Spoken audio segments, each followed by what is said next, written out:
एक ऐसा प्रोग्राम, एक ऐसी चीज़ पर हम गुफ्तगू करने वाले हैं जिसके बारे में लिटरली मुझे भी नहीं पता था कि ये चीज़ है क्या, ये किस तरह का ट्रीटमेंट है।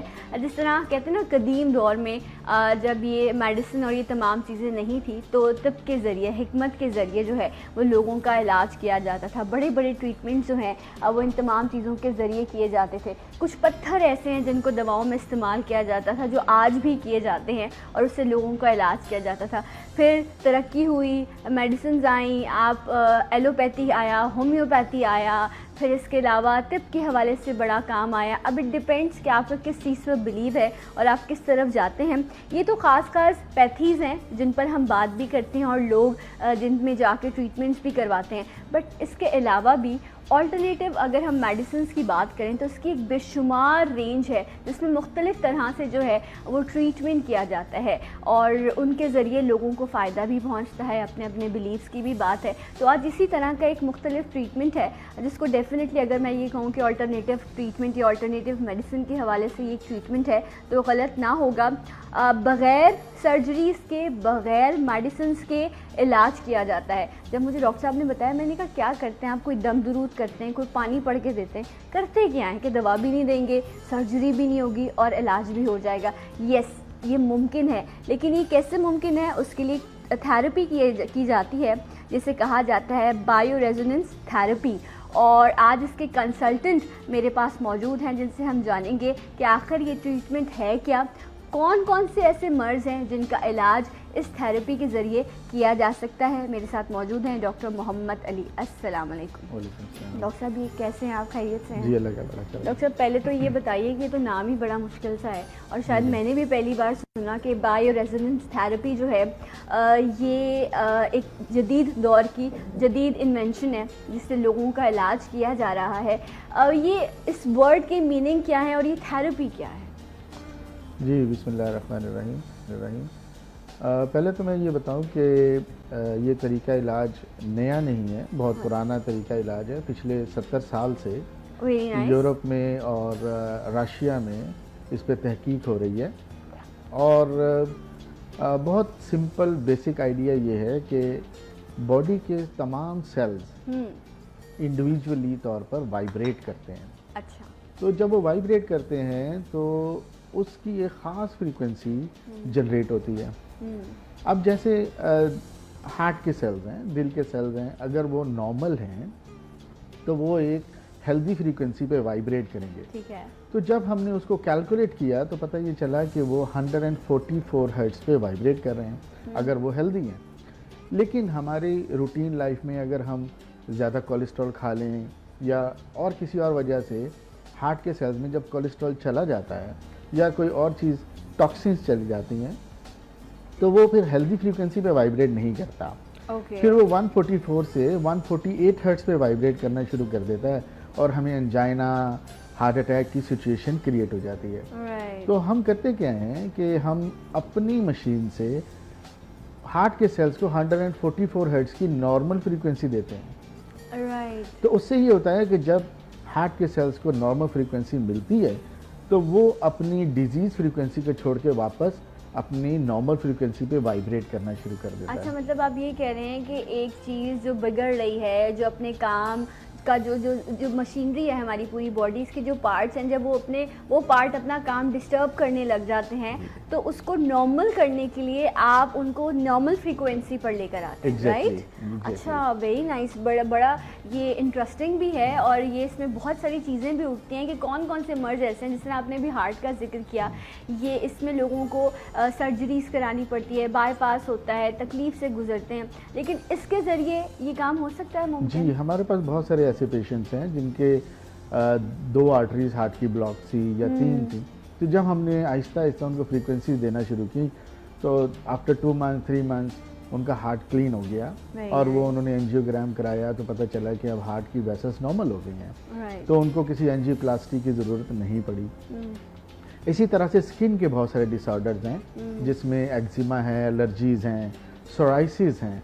तो हमारी इस मशीन से हम इन तमाम बीमारियों का इलाज करते हैं। अच्छा अच्छा डॉक्टर साहब, ये बताएं, सोराइसिस की आपने बात की, वो तो एक ऐसी बुरी बीमारी है, अल्लाह सबको बचाए उससे, क्योंकि वो एक आपकी जगह होती है हाथ पर अगर, तो दूसरी जगह पर भी आपको शुरू हो जाती है, और वो ज़ाहिरी तौर पर दिख रही होती है, आपकी स्किन को ख़राब कर रही होती है। तो चलिए इंटरनल प्रॉब्लम है, एक चीज़ डिस्टर्ब है, नॉर्मल हो गई, ये तो बीमारी है जो ज़ख्म की सूरत में फैल रही है, ये भी फ्रीक्वेंसी से नॉर्मल हो सकती है? जी बिल्कुल, इसकी वजह क्या है कि ये एक ऑटो इम्यून डिसऑर्डर है, ठीक है, कि आपका अपने इम्यून सिस्टम में एक ख़ास किस्म की प्रोटीन चेंज हो जाती है। ठीक है, तो हम उस ख़ास किस्म की प्रोटीन को जो चेंज हो जाती है नॉर्मलाइज कर देते हैं। उससे फिर स्किन का जो डैमेज है वो ख़त्म हो जाता है और आहिस्ता आहिस्ता स्किन नॉर्मलाइज हो जाती है।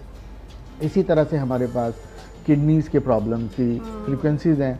वो लोग जो डायबिटिक हैं, हाई ब्लड पेशेंट्स हैं, आहिस्ता आहिस्ता उनके किडनीज़ और रेटिना जी जी, वो ख़राब होना शुरू हो जाता है, डायलिसिस पर चले जाते तो हम उनको रिवर्स कर सकते हैं।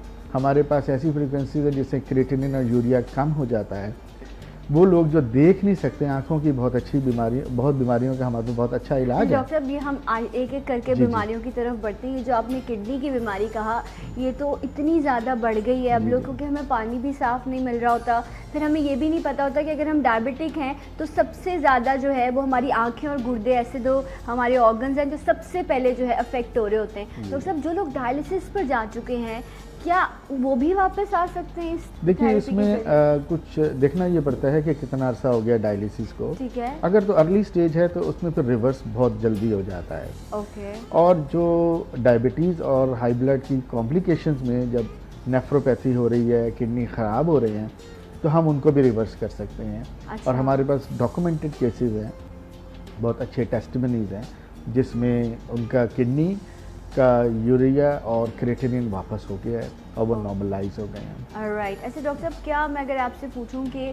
परसेंटेज कितना है 100 ऑन के वो पेशेंट्स जो, अच्छा ये भी एक बड़ी आपने अच्छी बात की कि अर्ली स्टेज पर हो, ऐसा भी ना हो कि बहुत साल गुजर गए हो आपको फिर भी ट्राई ज़रूर करना चाहिए। जब रब शिफा देना चाहता है तो कहते हैं ना, मट्टी से भी आपको शिफा मिल जाती है। डॉक्टर साहब, क्या परसेंटेज है, अगर मैं रफली आपसे आइडिया लूँ, कि ये इस तरह के पेशेंट जो हैं वो वापस आ जाते हैं, क्योंकि ये बीमारी तो आपको कब्र में ले जाती है? जी बिल्कुल, हमारे पास 70 से 80% चांसेस हैं इसके कि वो चीज़ें रिवर्स हो जाती हैं। ओके, और स्किन डिजीज़ का तो 90% रेशियो है हमारे पास। Okay, very nice. Joint problems हैं, जैसे बुढ़ापे में पूरे जिस्म के जॉइंट्स में दर्द होना शुरू हो जाता है, हम मशीन पे बिठाते हैं, 3-4-5 सेशंस के बाद जो है वो पेशेंट जो है नो मोर मेडिसिन, हम कोई मेडिसिन नहीं देते, कोई इंजेक्शन नहीं देते, सिर्फ अपनी फ्रीक्वेंसी से इलाज करते हैं उनका, राइट, और उनके बड़े ज़बरदस्त और बेहतरीन रिजल्ट्स हैं। अच्छा, ये जो मशीन है, ये छोटी सी, ये कहते हैं ना छोटा पैकेट और बड़ा काम, इसी तरह की जादुई मशीन है। मैं इंशाल्लाह जब ब्रेक से वापस आऊँगी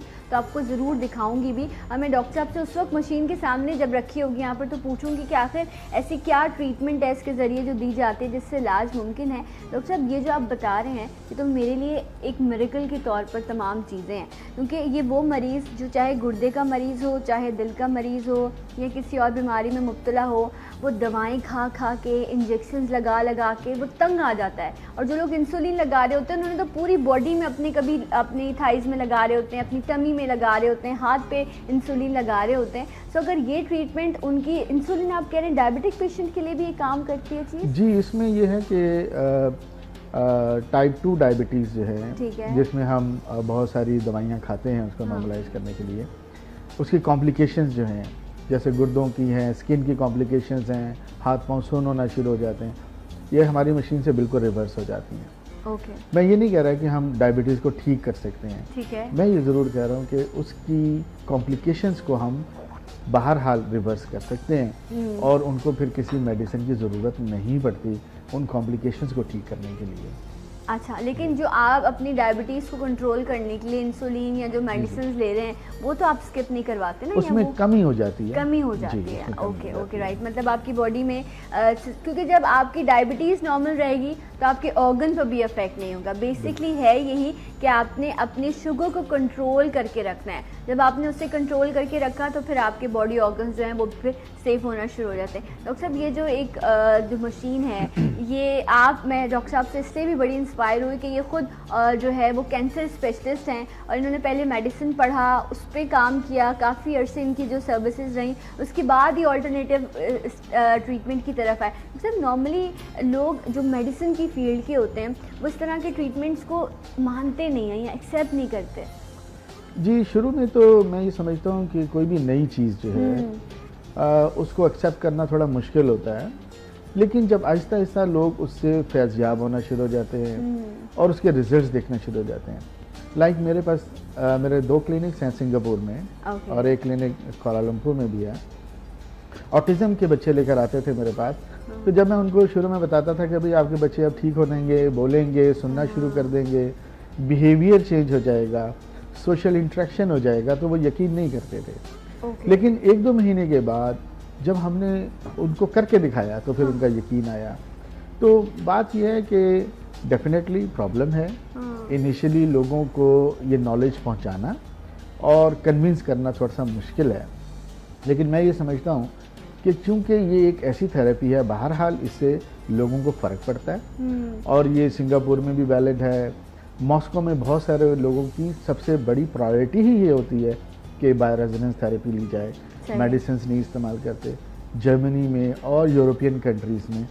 तो लेकिन वैसे ट्रेंड बढ़ गया है बाहर भी, पाकिस्तान में भी, चाहे कि लोग जो है ना वो अल्टरनेटिव मेडिसिन की तरफ आ रहे हैं। लोग मतलब तंग आ गए हैं या क्योंकि ये एलोपैथी में इतने तो ट्रीटमेंट्स लंबे फिर कुछ बीमारियां ऐसी जिनका कोई इलाज नहीं है, आपको लाइफ टाइम उन चीज़ों को जो है वो यूज़ करना पड़ जाता है। ये जो अभी आपने बात की कि स्पेशल चाइल्ड्स की अगर मैं बात करूँ, जो हमारे पाकिस्तान में भी बहुत बड़ी तादाद में है और हिसाब ही नहीं है, कोई नंबर ही नहीं है कि कितने लोग हैं, क्योंकि हम अपने घरों में भी ऐसे बच्चों को छुपा लेते हैं। अक्सर बड़ा मुश्किल हो जाता है उनको सोसाइटी में मूव कराना, उनको एक नॉर्मल लाइफ की तरफ लेकर आना। डॉक्टर साहब ये जो कहते हैं इसका दिमाग जो है वो छोटा रह गया है, या ये जो है वो बच्चों कद बढ़ रहा है लेकिन जहनी तौर पर जो है ये बेहतर परफॉर्म नहीं कर पा रहा, तो आप उन मेंटल फ्रीक्वेंसीज को नॉर्मल करते हैं? जी, इस तरह से है कि दिमाग के अंदर ब्रेन में हर चीज़ का एक सेंटर होता है। ठीक है, बोलने का स्पीकिंग सेंटर है, इंटेलेक्चुअल सेंटर है, हियरिंग का सेंटर है। अभी जो मेरा कंट्रोलिंग सेंटर है वो मुझे कह रहा है ब्रेक ले लें, तो पहले हम ब्रेक ले लेते हैं। जब हम ब्रेक से वापस आएंगे तो फिर ये जो डॉक्टर साहब बड़ी ख़ास बात बता रहे हैं कि जो लोग स्पेशल चाइल्ड हैं जिनके घर में, उनका ट्रीटमेंट कैसे हो सकता है। आफ्टर दिस ब्रेक मेरे साथ रहिए सलाम पाकिस्तान में।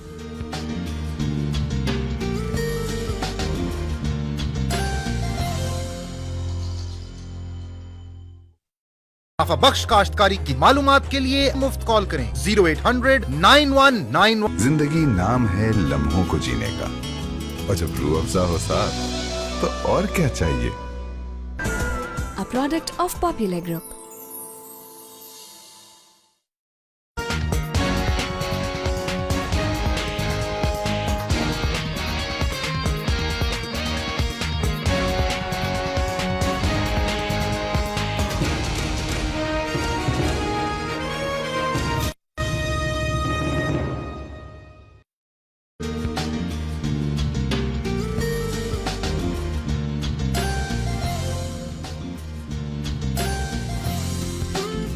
Once again welcome back. सलाम पाकिस्तान नाज़रीन, आप सबको प्रोग्राम में खुश आमदीद कहते हैं। और जदीद दौर की जदीद थेरेपी मुझे लग रहा था, लेकिन